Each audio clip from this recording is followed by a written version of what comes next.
Versatile Mage. Chapter 656. Vortex of Chill Wind.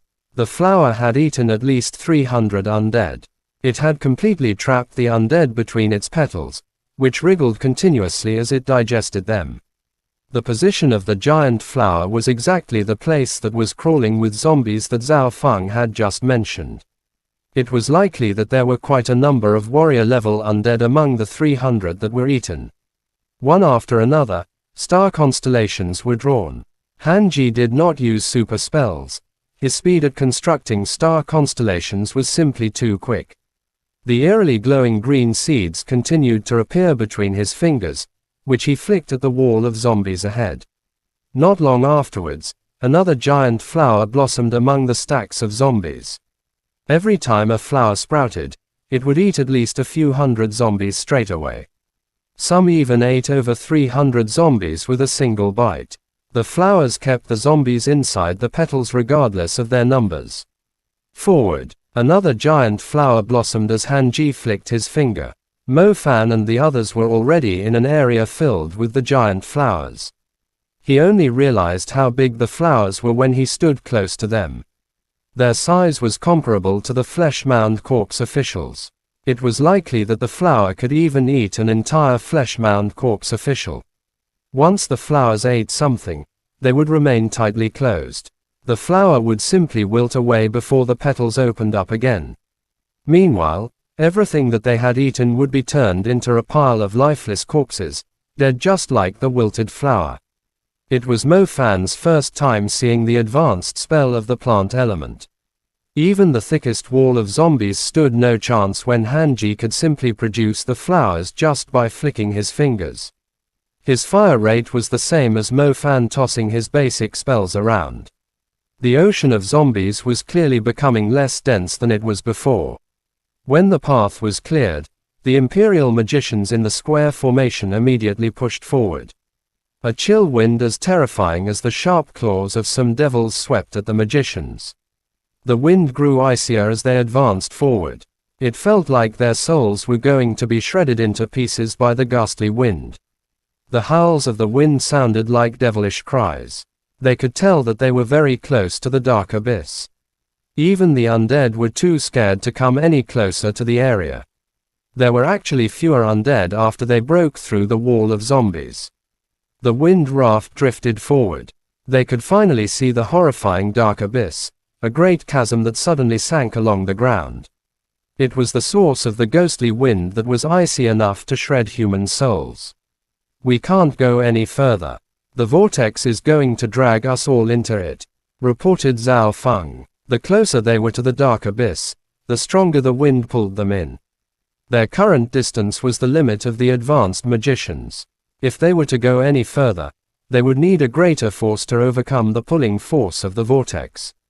Hanji glanced at the Imperial magicians around him and discovered that the wind raft had already deviated from its course. It was clear that they could no longer maintain the formation. "You all should retreat first. I'll escort them for a little longer," said Hanji to Zhao Feng. Zhao Feng nodded and immediately gave the command, asking the scattered advanced magicians to withdraw from the place. As soon as the order was given, more than half of the people left the troop. Only a few super magicians and the Imperial magicians maintaining the square formation were left.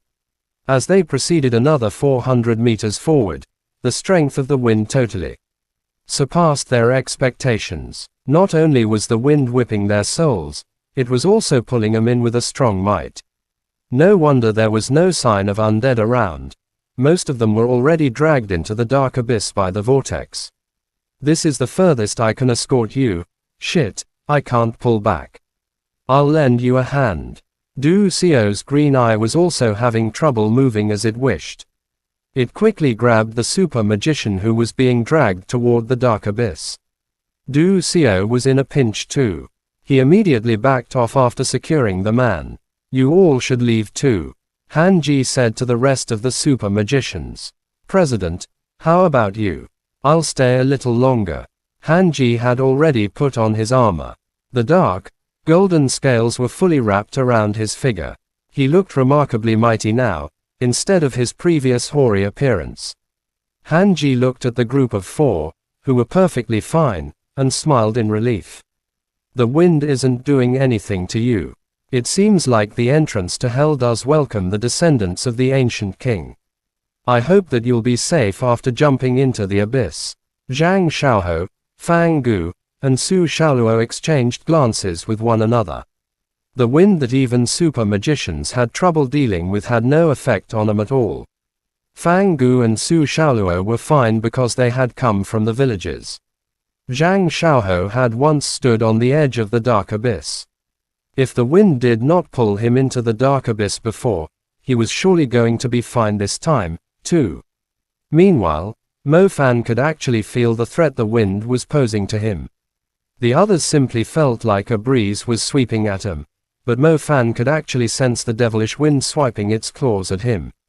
If he was attacked by the wind when the others were perfectly fine, it was obvious that he was not a descendant of the village, nor was he a pure blood from Bo City.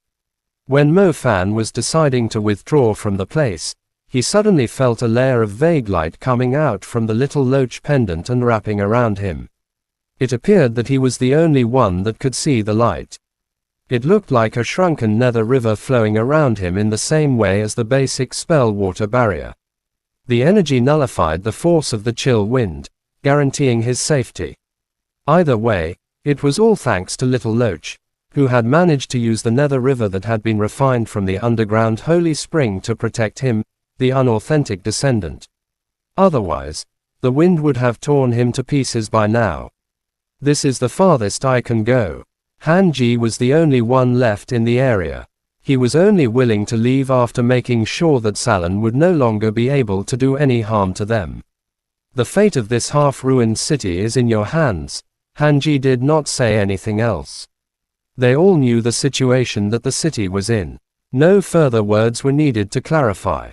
The group nodded heavily. Han Ji looked at Mo Fan for the last time and said with utmost sincerity, "Mo Fan, I've heard lots of stories about you.